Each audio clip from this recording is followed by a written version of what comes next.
Olá, queridos irmãos. Alegria poder retornar ao estudo do tema Doutrina do Espírito Santo. Hoje, o estudo de número 2, que tem como tema Espírito Santo no Antigo Testamento. Isto fica claro quando entendemos a presença ativa do Espírito Santo desde a criação. Pai, Filho e Espírito Santo ativos desde a criação. Os textos que baseiam a lição de número 2, o estudo de número 2, é Gênesis, capítulo 2, Salmos de número 139, e Isaías, capítulo 6, verso 1. Mas o texto-chave, ou texto áureo, é de 1 Samuel 16, 13. Neste texto de 1 Samuel 16, 13, aprendemos que o Espírito Santo do Senhor se apoderou de Davi, o ungido de Deus. No momento em que Samuel unge a Davi para o lugar de Saul. E este texto afirma que o Espírito Santo apoderou-se de Davi a partir do momento em que foi ungido por Samuel. O Espírito Santo, amados irmãos, ele está presente desde a criação, isto já temos garantido com o estudo desde a lição passada. No Antigo Testamento, ou Velho Testamento, alguns preferem usar o termo Antigo Testamento. Nós vamos perceber de maneira muito pontual a participação e obra do Espírito Santo. São ocasiões circunstanciais, específicas, principalmente em pessoas específicas. Então, é fato que no Velho Testamento há participação pontual, não significando dizer que ele não está presente. Como podemos perceber, já temos estudado desde a criação, com o Deus Criador, Gênesis 1, verso 1, com Jesus como Criador, João 1, 13.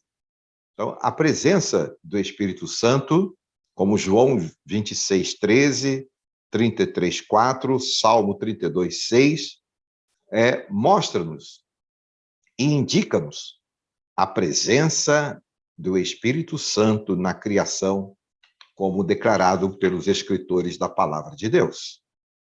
Na vida de importantes personagens, há vários, mas vamos destacar aqui Josué, Números 27, 18.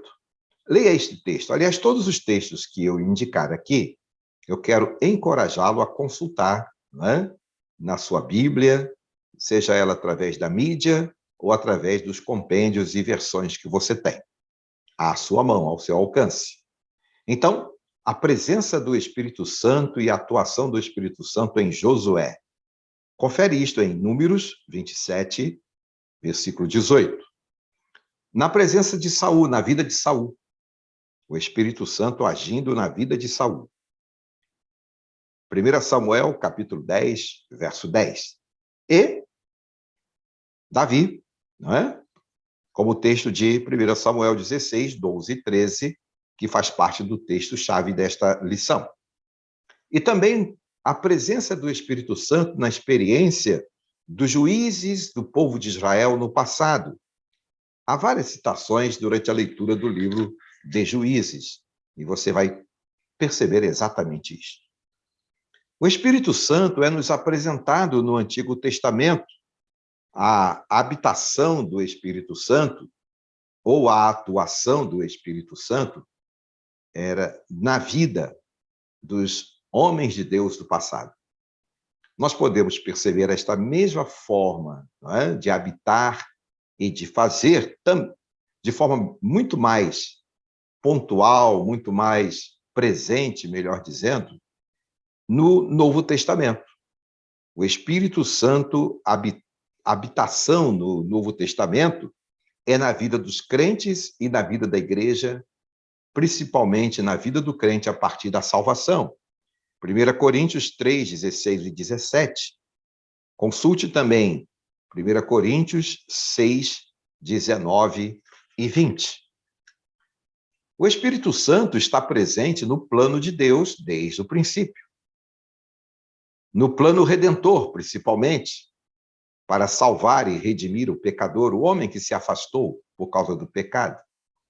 E através do Espírito Santo, reforçando, que veio para convencer o homem do pecado, da justiça e do juízo, o Senhor opera, através do Espírito, a sua obra, o seu plano redentor. Vidas cristãs, não é? São possuídas pelo Espírito Santo de Deus. É possível uma vida cristã através do Espírito Santo do Senhor, e ele habita nesta vida. A vida abundante através do Espírito. Através do Espírito Santo, o crente experimenta uma vida abundante. Consulte aí, João, capítulo 10, verso 10. No original, a palavra vida, ela se apresenta como a expressão bios, não é? Daí, bios participar ou estar inserido nos estudos da ciência da vida. Mas, na palavra de Deus, nós vamos perceber a palavra vida como um significado pleno de participação do Espírito Santo na vida das pessoas. E a palavra no original para significar a participação ativa do Espírito Santo na vida das pessoas, de uma maneira plena, é a palavra zoe, que significa vida plena. E esta vida plena é concedida pelo Espírito Santo do Senhor.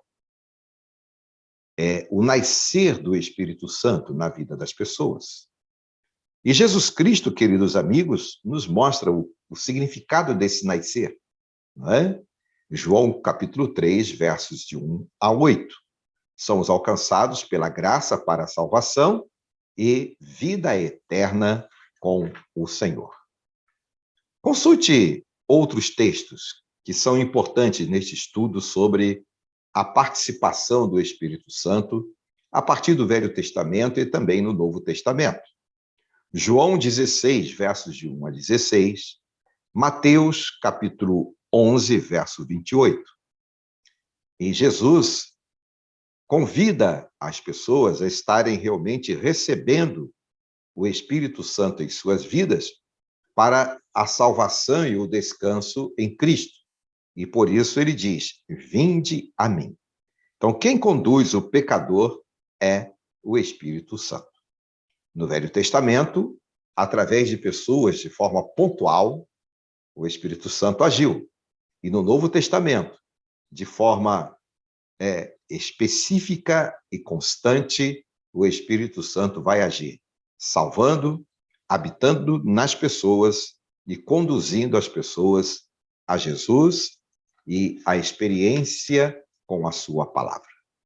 Portanto, querido irmão, querida irmã, concluindo a lição de número 2, o estudo de número 2, nós entendemos que o Espírito Santo cumpre sua missão sempre, desde o Gênesis, na criação, passando pela experiência dos homens de Deus, como vimos, não é?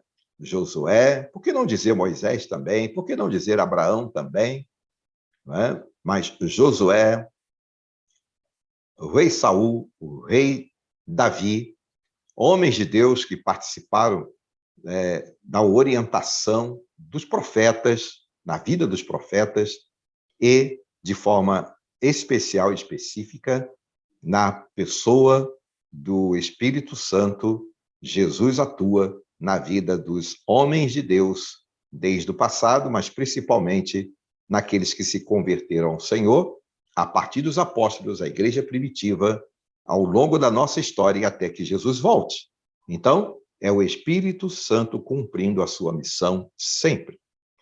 O Espírito Santo inspirou e revelou a sua palavra, a palavra de Deus, na realidade, através do Espírito, aos homens de Deus que escreveram, que colocaram diante de nós a revelação da palavra do Senhor.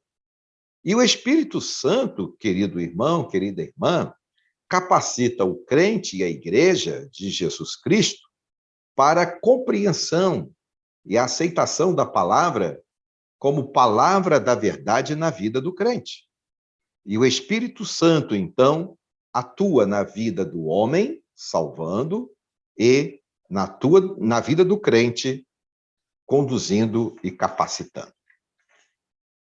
Vai aqui, queridos, alguns pontos de alerta, não é? Principalmente compreender que o Espírito Santo atua em nossas vidas e na vida do crente, capacitando o crente e encorajando e fortalecendo a igreja. Como dissemos na lição passada, algumas confusões podem ser apresentadas na interpretação da atuação do Espírito Santo hoje. Mas nós queremos afirmar, à luz da palavra do Senhor, que a principal função e atuação do Espírito Santo de Deus é fortalecer a igreja e o crente para dar testemunho, é nos guiar à verdade espiritual, principalmente diante dos desafios deste tempo, não é verdade? Nós estamos vivendo um momento desafiador para a igreja deste século, diante da cultura ideológica desprovida da verdade bíblica, relativizando a revelação da palavra a cada dia e zombando do Senhor.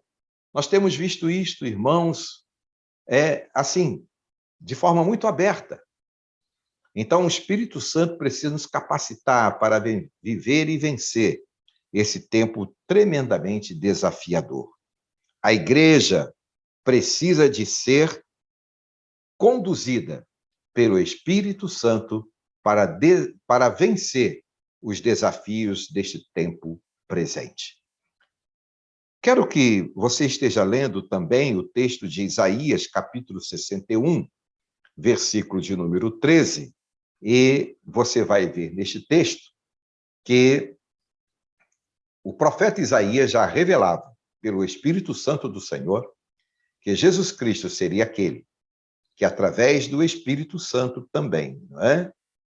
Estaria convencendo o homem, revelando-nos que Jesus é a manifestação do reino de Deus na terra, para buscar e salvar os perdidos, para trazer os oprimidos, os que sofrem a opressão do tempo presente e do tempo da sua história, para ser salvo e reconciliar-se com o Senhor. Que o Senhor nos abençoe e que esse estudo de número 2, não é, seja importante para compreendermos que a atuação do Espírito Santo do Senhor vem desde sempre, desde o momento em que o Senhor esteve presente, revelando-nos a criação e a sua manifestação através da história do povo de Deus no passado e da Igreja do Senhor na era primitiva, ou seja, na era inicial da história da Igreja e até os dias de hoje, até quando o Senhor Jesus voltar. Que o Senhor nos abençoe e que sejamos ricamente abençoados e encorajados pelo Espírito Santo do Senhor a viver e vencer os tempos de desafios que estamos vivendo. Amém? Vamos orar. Ó Deus, obrigado mais uma vez por tua palavra e conduza-nos, ó Pai, a aplicá-la aos nossos corações e compreender que teu Espírito Santo atua desde o princípio e continua atuando em nossas vidas e na vida de nossas igrejas. Oramos agradecidos em nome de Jesus. Amém. Que o Senhor te abençoe e até a próxima lição.